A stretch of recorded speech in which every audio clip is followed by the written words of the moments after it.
L'OL, c'est déjà loin. Donc voilà, donc on fera le tuto pour faire la structure, hein. Après, bon, moi, la déco, vous voyez, j'ai mis un petit nounours. Ça, c'est de la récup. C'était sur la sandalette de ma nièce. Ça m'avait redonné les fleurs. Je les ai trouvées jolies, donc forcément, je les ai lavées. Et puis voilà, j'en ai fait une petite déco. Voilà, c'est un cadre que j'avais trouvé à Nose avec une photo. J'avais fait une photocopie.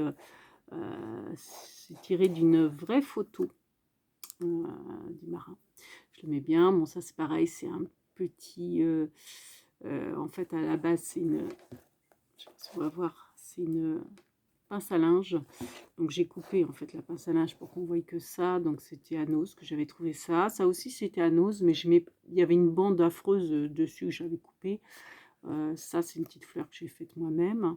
Bon, ça c'est d'Action, hein, les petites clés. Bon, après la déco, hein, ça c'est moi qui l'ai fait avec du filtre à café. Donc la petite, enfin les décos, ça c'est des fleurs d'Action entre autres. Ça c'est une bobine d'Action en guise de vase. Là j'avais mis un petit sujet en plâtre avec des petites colombes que ma cousine m'a fait, que j'adore, j'aime beaucoup. Donc voilà, on fera le tuto de ces deux meubles. Voilà. Si ça vous intéresse. Donc c'est le même principe, hein, que vous voyez que ce meuble-là. Donc en fait, bah, les tiroirs, là par contre, c'est des liens parce que, comme je vous expliquais sur l'autre vidéo, il faut que ça rentre après dans une autre boîte pour le transport. Donc c'est pour ça que les poignées, ce sont de la ficelle, du coton. Là par contre, les poignées, je les ai fait avec des vis. Si on va bien voir. Les vis, vous voyez. Alors pourquoi des vis et pas des attaches parisiennes? C'est pour qu'il y ait une meilleure prise, vous voyez, quand on tire sur le tiroir. Parce que les attaches parisiennes, en règle générale, c'est trop... c'est vraiment bloqué à la paroi du tiroir et pour la prise, c'est un peu dur. Donc voilà, et puis bon, là par contre, les tiroirs ne sont pas transparents. Donc j'ai fait avec de la cartonnette. Alors, bon, je réexpliquerai ça dans le tuto, mais c'est toujours bon à savoir. De la cartonnette, si vous avez du carton plastifié, c'est mieux parce que justement, ça glisse mieux pour l'ouverture et la fermeture des tiroirs. Donc, c'est un plus si le papier est glacé, vous voyez. Donc voilà. Donc moi j'avais mis des vis parce que je trouvais, j'aime bien le style industriel, vintage. Donc je me suis dit, bah, impeccable, les vis c'est impeccable. Après, bah, rien n'empêche, hein, si vous voulez faire avec des attaches parisiennes. Par contre, bah, pour la prise de tiroir, ça sera plus compliqué. Ou vous faites ce même principe avec des ficelles. Je vous réexpliquerai tout ça en détail dans le tuto. Donc voilà, donc je ne sais pas si ça sera ma prochaine vidéo, pas sûr. J'espère le faire courant novembre, faire ces tutos courant novembre. Vu que ça plaît, je pense que ça peut intéresser pas mal de personnes de les faire. Donc voilà, bon, écoutez, quoi dire d'autre? Bah, pas grand chose, hein, je pense pas. Donc voilà. Bon, bah, sur ce, je vous fais des gros bisous et puis je continue mon rangement d'épée. Et puis bah, après, je vais commencer mon épée tranquillement. Voilà. Alors, est-ce que je continue un peu avec vous? Je ne sais pas. J'allais dire c'est comme vous voulez, mais vous risquez pas de me répondre. On peut continuer encore un peu. Là, on en est à 10 minutes. Bon, allez, on va aller jusqu'à un quart d'heure.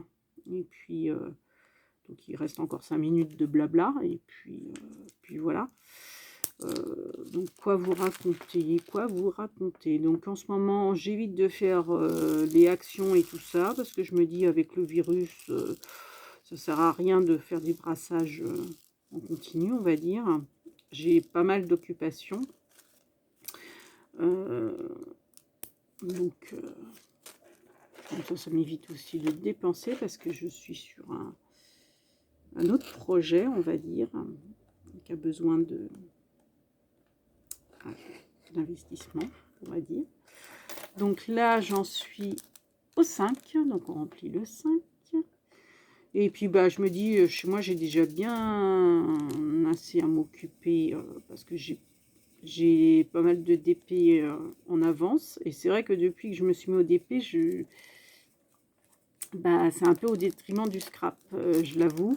Je m'étais mise à jour il y a 1 ou 2 mois sur mes échanges de scrap.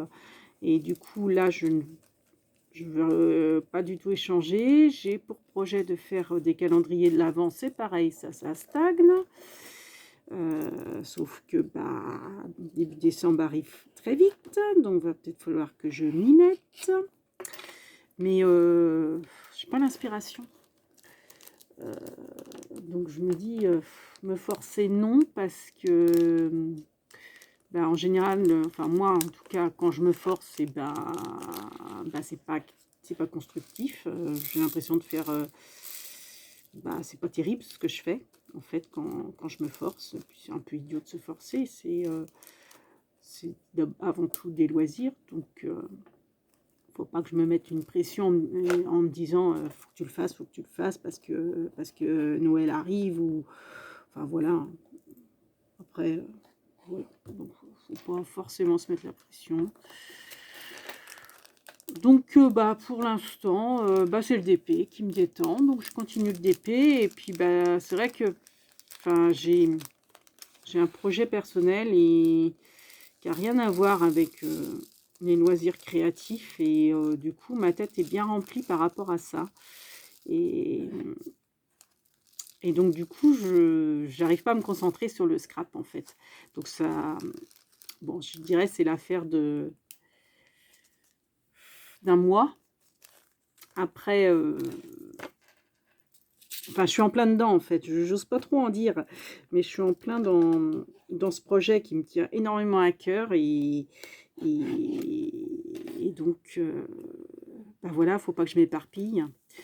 Donc, en attendant, je fais du scrap parce que bon, ça, je me dis, il n'y a pas besoin de réfléchir.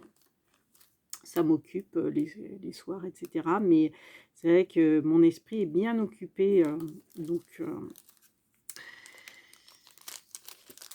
pour la créativité au niveau scrap, c'est pas ça. Et puis, je me dis, ouais, il faut que je me mette à fond dans mon projet, là. Donc voilà, faut pas que je m'éparpille. Toc, donc là, on en est à la lettre 9. N'est-ce pas, Bernie? Bah oui, mon pauvre Bernie, on ne te voit pas. Tiens, on va voir le bout de ton nez, là, voilà.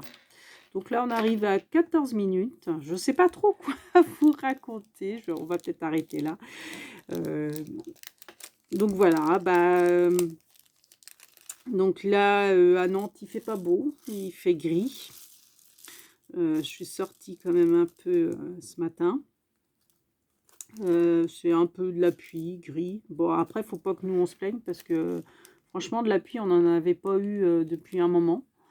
On n'en a pas trop eu, nous. On n'a pas subi la pluie comme je dirais, comme dans les autres régions. Donc,